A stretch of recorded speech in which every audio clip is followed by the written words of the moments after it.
Hello students, I am Anil Bhardwaj and I am going to take your course of Basic Electronics. Currently I am working as Assistant Professor in School of Electronics and Communication Engineering, Shri Mata Vaishno Devi University.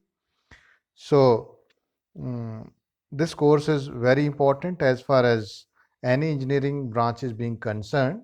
So this will help you to get into the basic things of electronics that are being involved in various circuits. So, firstly, I would like to discuss the contents of this particular syllabus. Almost few of the contents have been covered by you in the previous class, but the level of understanding is less.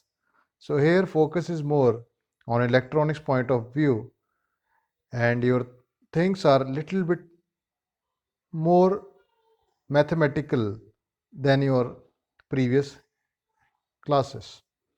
So first unit is introduction. In this unit, we are going to discuss about semiconductor classification and semiconductor bonds.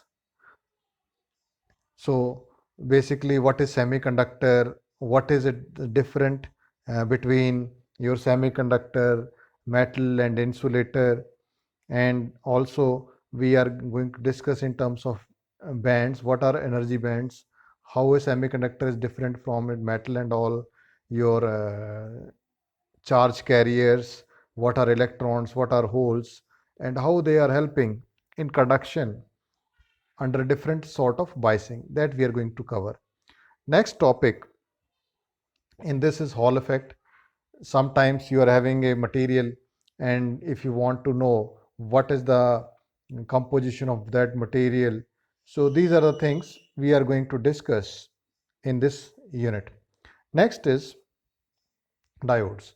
So once we have discussed the semiconductors, the next thing that is of importance is its application. The most important application of diodes which we are using in our day-to-day life is diodes. So what is a diode? What are its characteristics? And how we can have different equivalent circuits for diode? And what are its various applications in your day-to-day life, like rectifiers, your power amplifiers, your filters, clippers and clampers? So we are going to discuss them as far as your basic electronics is being concerned. And they are very beautiful circuits and you will enjoy how things are being changing in the perspective. You are applying a one input and you're getting the different output just by using semiconductor diode. So this is a very useful unit and this will help us to understand several aspects of semiconductor physics, and we will be discussing them mathematically as well as qualitatively, and applications we will see what are the various applications that involve diodes. The next unit after diodes which are we are going to cover is transistors. So in transistor we are basically covering your unit like your BJT construction. So what is BJT? BJT is bipolar junction transistor. So we will be discussing its construction. That means what are its the various things which are being involved in bipolar junction transistors. So in electronics, one thing is very important. Whenever you study a new circuit, its construction is being discussed, and next thing is how it behaves. So characteristics are its behavior for particular input. What is your output? So that is being we are going to cover in this particular unit, and characteristics. So once we go for characteristics, next how we are going to use your BJT for different applications, how you are going to bias BJT.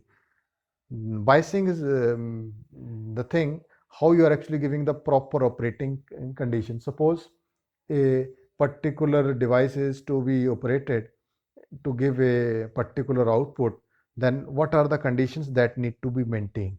So this is what we are going to cover in this particular unit of transistors. So once we have covered transistors, there are several other types of transistors that we are going to discuss. Uh, First thing is field effect transistors. How BJT is different from field effect transistors. What are the disadvantages of BJTs? So we get eliminated in FET, and after FET we will be discussing about junction field effect transistor, your metal oxide semiconductor field effect transistor, and its both types, depletion type or it is of enhancement type. And once you have covered them, so all of these devices we are going to cover their constructions, their characteristics, and their biasing. Then the next unit is for transistor modeling. Now, what is a model? Model is mathematical representation of any device. So if it is a resistance, then it is a passive device. If it is a BJT or diode, it is an active device. So how we are actually representing a device with the help of your resistances, capacitances, independent and dependent voltage sources. So that is being covered in this particular unit. So two models are there: small signal model, RE model, and hybrid equivalent model. Similarly, on these lines, we are going to discuss about field effect transistor small signal model. The next thing we are going to discuss is about amplifiers. We have studied about BJT, we have studied about MOSFET. Now we are going to use them for some application, particular application. Amplifiers find several applications in your day-to-day life. So we will be discussing them. What is a single stage amplifier? What is a multi-stage amplifier? What is a voltage gain? What is the effect of frequency on a gain? Suppose a amplifier is to be designed, so in what frequency it is going to operate. So that's important. So all these factors we are going to discuss in this particular unit. The next unit we are going to discuss is your semiconductor devices, uh, other semiconductor devices.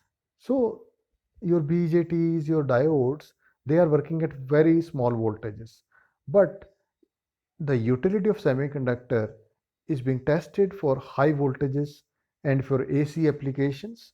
There we will be using other semiconductor devices. So it involves your silicon controlled rectifier, your DIAC. The DIAC is basically directional AC, and TRIAC is tri-state device, and thyristors are there. So the thing or the way which we are studying them remains the same. We will be studying about how the device is operating, its construction, its characteristics, and after that we will be discussing the applications. So last unit is UJT, that is uni-junction transistor. So we will be discussing about that also. Now, once we have discussed your devices, then your course concluded with this particular unit, that is oscillators. So what we are actually going to cover in oscillator is what is the basic criteria on which your oscillator depends upon.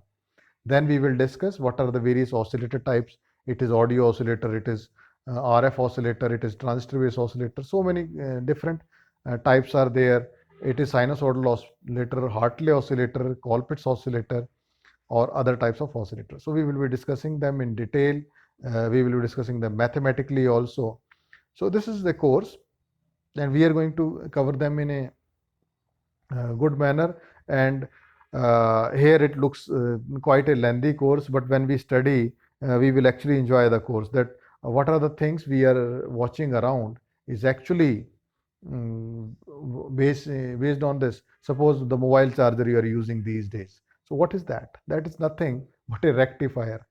And how it is working, we are having very high voltage applied. So all those things you are going to study in your, suppose you are using some FM radio, so what is inside that? You are using your mobile phone, what kind of circuitry in that? So basic things, not a, in this course I'm going to tell you how mobile phone is more made, but we will be discussing various components and how that component is being used, that we are going to discuss in this particular course. Now, regarding the books, there are plenty of books that can be used in this particular course, but I suggest you to go for Boylsted book. That is a very good book, and it will help you for better understanding of the course. And I will also providing you the notes whenever a particular unit is being covered. And I appreciate if you study the course from videos, and the way we are going to study the course is quite a different thing. We will be having sessions for numericals, where I will be covering some numericals on the base of the units we are studying in the previous week, and you will be solving at your home. So as such, there is quite a good thing about basic electronics. It is easy to understand, a good subject, and being a engineer, this is the basis of electronics.